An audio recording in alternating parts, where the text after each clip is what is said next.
fondamentale riuscire a costruire delle reti di rapporti molto solide per poter essere efficaci in questo tipo di contratti. Sempre più spesso riusciamo a individuare in questo concetto di sicurezza integrata la vera soluzione a quelle che sono tematiche sempre più diffuse.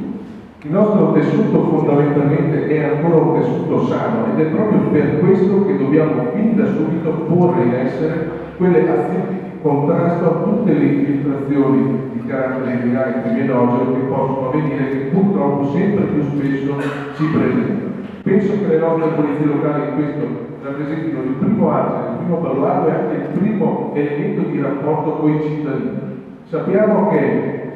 da un'amministrazione dove vi è la tematica della sicurezza quale tematica fondamentale e protagonista primaria, si ha non solo la crescita di un tessuto sociale sano, ma anche un miglioramento della qualità della vita, come diceva prima l'assessore Gamo. Quindi nel momento in cui tuteliamo la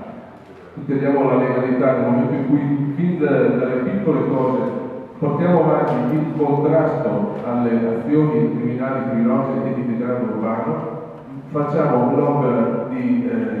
grandissimo valore come amministratori anche per quella che è la qualità della vita dei nostri cittadini e quindi di buona amministrazione.